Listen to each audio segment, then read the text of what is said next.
Bienvenidos. Estas son las noticias más destacadas de la OEA. Esto es OEA News, el informativo de la Organización de los Estados Americanos.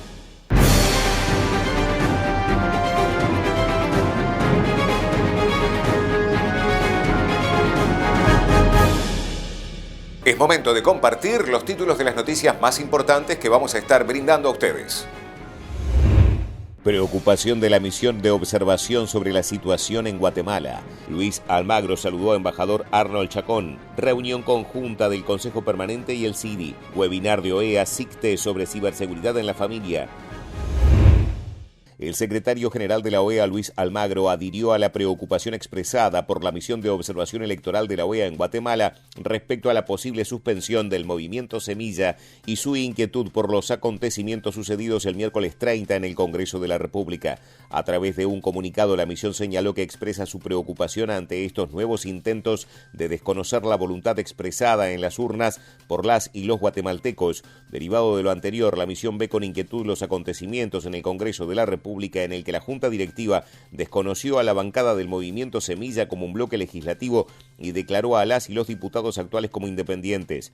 Para la MOE-OEA, la negativa de permitir expresarse a Semilla en el Pleno violenta las mínimas normas de convivencia democrática y del derecho parlamentario. Según expresó, suspender a un partido político con base en el requisito de firmas resulta extemporáneo luego de la elección, cuando ese mismo partido ya recibió un respaldo en las urnas. El voto constituye un elemento mucho mayor a la firma en la determinación del respaldo popular. Finalmente, la misión de observación electoral de la OEA hace un llamado al Tribunal Supremo Electoral a que aplique los criterios pro homine y pro personae, respetando los derechos de participación política y, como lo ha hecho anteriormente, respete sus precedentes a la hora de resolver los casos. La MOE-OEA rechaza las amenazas que ha recibido el tribunal y cualquier intento de afectar su independencia mediante presiones externas que intenten criminalizar sus decisiones. El secretario general de la OEA, Luis Almagro, agradeció al embajador Jay Anania por los importantes servicios prestados en estos años como secretario de Administración y Finanzas de la organización. Su trabajo serio y responsable ayuda a tener una OEA fuerte para afianzar los pilares de la democracia, derechos humanos, desarrollo integral y seguridad multidimensional en la región. Le deseamos éxito en sus actividades futuras, expresó. Al mismo tiempo, le dio la bienvenida al embajador Arnold Chacón como nuevo secretario de Administración y Finanzas. Trabajaremos juntos para el fortalecimiento de los pilares e instrumentos de la OEA y por más derechos para más gente, expresó. Esta semana se realizó una reunión conjunta del Consejo Permanente de la OEA y del Consejo Interamericano para el Desarrollo Integral, CIDI, sobre herramientas para el desarrollo y fortalecimiento de los derechos económicos, sociales, culturales y ambientales, DESCA. En su presentación, la embajadora de Costa Rica en la OEA, Alejandra Solano, se explayó sobre el impacto que tuvo la pandemia en los derechos económicos y culturales y en el medio ambiente en ese país y la manera de abordar estas problemáticas. Además, afirmó que el cambio climático es una emergencia de derechos humanos. Nuestro país reconoce que los derechos económicos, sociales, culturales y ambientales, DESCA, como se les suele llamar, forman parte de los derechos inherentes a la persona.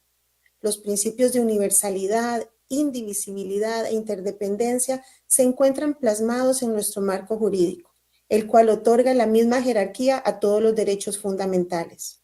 Los derechos DESCA habrían cobrado ya su justa importancia en las décadas anteriores al COVID-19. Sin embargo, la pandemia evidenció aún en un mayor grado la urgencia de abordar los derechos humanos de una manera integral, patentizando lo esencial del derecho a la salud, a la educación, a un medio ambiente limpio, sano y sostenible, a un trabajo digno, solo por citar algunos.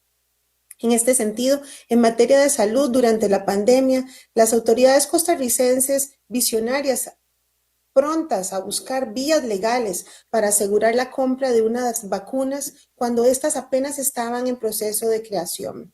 De igual forma, durante y tras la pandemia, las autoridades locales y regionales trabajaron arduamente para mitigar el impacto negativo que se estaba reflejando ya en la salud mental, principalmente de las personas menores de edad, mujeres y poblaciones en condición de vulnerabilidad. Se destaca el informe producido por una comisión de alto nivel creada por la Organización Panamericana de la Salud y por esta organización denominada Una nueva agenda para la salud mental en las Américas, donde se detalla un paquete de políticas prioritarias de salud mental diseñadas para incorporar las estrategias de recuperación post-pandemia de los estados. Sin ninguna duda, este informe se presenta como una valiosa herramienta a disposición de nuestras autoridades. Otra de las graves consecuencias de la pandemia fue el vacío que dejó en la población estudiantil. Es por ello que Costa Rica, en materia del derecho a la educación, de acuerdo con la nueva política educativa costarricense adoptada por el Consejo Superior de Educación, indica que la persona es el centro del proceso educativo y el sujeto transformador de la sociedad.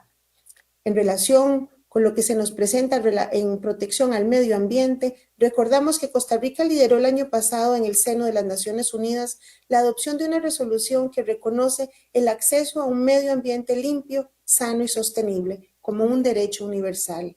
Este derecho requiere el abordaje desde un enfoque transversal que cubra toda la agenda multilateral, el cambio climático. Sus consecuencias representan una de las mayores amenazas para el derecho a la salud.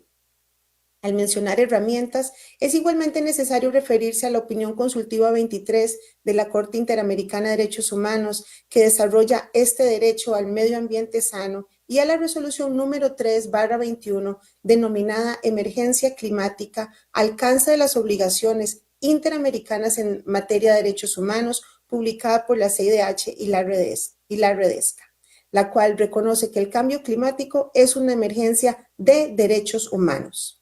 Señor presidente, esta delegación quisiera hacer referencia a dos herramientas tecnológicas costarricenses de gran utilidad para el fortalecimiento de la tutela de los derechos DESCA. La primera es la herramienta digital denominada Sistema Nacional de Información y Registro Único de Beneficiarios del Estado, SINIRUBE, que es una base de datos actualizada de cobertura nacional con información de las personas que requieren servicios, asistencias, subsidios o auxilios económicos por encontrarse en situaciones de pobreza o necesidad. Esta herramienta fue reconocida como una de las ganadoras de la 8ª edición del Premio Interamericano a la Innovación para la Gestión Pública 2020 en la categoría Innovación en Gobierno Inteligente. La segunda herramienta, y ya para concluir, en materia de salud, nos gustaría compartir con ustedes, es la del Expediente Digital Único en Salud, EDUS, de la Caja Costarricense de Seguro Social, que administra los servicios de salud en Costa Rica. El EDUS es un esfuerzo nacional que busca gestionar mejor la salud y brindar un mejor servicio a sus asegurados. La Organización de las Naciones Unidas le otorgó el premio United Nations Public Service Award en el 2019 en la categoría de promoción de la transformación digital en las instituciones del sector público. Costa Rica toma esta oportunidad para reiterar su reconocimiento y respaldo a la valiosa labor de la Redesca y de la Secretaría Ejecutiva de Desarrollo Integral, SEDI, para promover los instrumentos y mecanismos de consultas y diálogos con la sociedad civil, como una prueba de la voluntad y el compromiso de esta organización y de los estados que la conforman para honrar el lema de la Secretaría General, más derechos para más gente. El programa de ciberseguridad OEA SICTE realizó un webinar sobre cómo acompañar a nuestras hijas e hijos a usar videojuegos de forma segura. Germán Benedicto, psicólogo clínico y docente especialista en el uso responsable de la tecnología y tecnología educativa, abordó en su presentación la diferencia entre uso excesivo y abuso de los videojuegos por parte de los niños y detalló los riesgos asociados.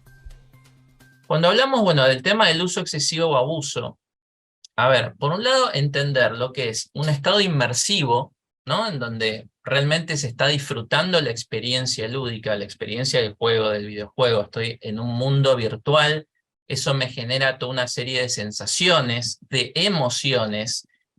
Puedo tener esta gran posibilidad que brindan los videojuegos de prueba y error. O sea, acá tengo varias vidas, ¿no? Como en la vida real, que tengo una, digamos, acá, ¿no? Juego al Mario, juego otros juegos, muero y lo vuelvo a intentar. Es ese aprendizaje, ¿no? Muy propio también dentro del ámbito educativo. Y por supuesto con el deseo, ¿no? Con el deseo, con el discurrir del disfrute, del placer. Ahora bien, algo muy importante que yo siempre quiero remarcar en las familias es que también el videojuego tiene una otra contracara que puede tener que ver con esto de que el adolescente, el niño o la niña se termina evadiendo de una realidad que le molesta, lo angustia, lo irrita o no sabe cómo lidiar con esta realidad. Esto sucede también con otros elementos muy propios de las adicciones, ¿no? Que se mencionaba la ludopatía, el alcohol, drogas, etc. Bueno, el videojuego también es pasible de convertirse en algo similar a eso si se dan determinadas características, ¿sí?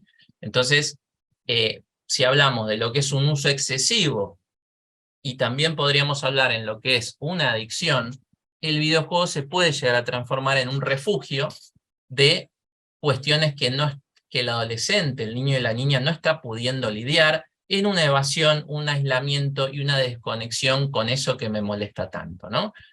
Me evado de lo que me molesta y además me voy a un mundo virtual que me ofrece una serie de posibilidades, me ofrece la oportunidad de satisfacer algunos deseos que de otra forma sería muy difícil o imposible de satisfacer. Algunos riesgos. Algo se mencionó de esto, el tema de acceso a contenidos inapropiados. Obviamente esto tiene un gran impacto en la vida social, porque si yo paso mucho tiempo y además conecto y mis deseos empiezan a estar en el mundo virtual y menos en el real, obviamente que eso reduce mis vinculaciones en el mundo real, y también el hecho de poder realizar otras actividades que podrían llegar a ser o eran placenteras y de disfrute, si yo voy a estar nucleando debido a cuestiones, como decía, del entorno y también características de personalidad en donde el disfrute puede pasar de un ámbito al otro, ¿no? Obviamente esto también puede traer riesgos al sobrepeso, de qué manera puede haber una interferencia negativa en la vida cotidiana, temas de ergonomía, varias horas en malas posturas, eso también, y que nos pasa mucho a los adultos, y por supuesto el sedentarismo.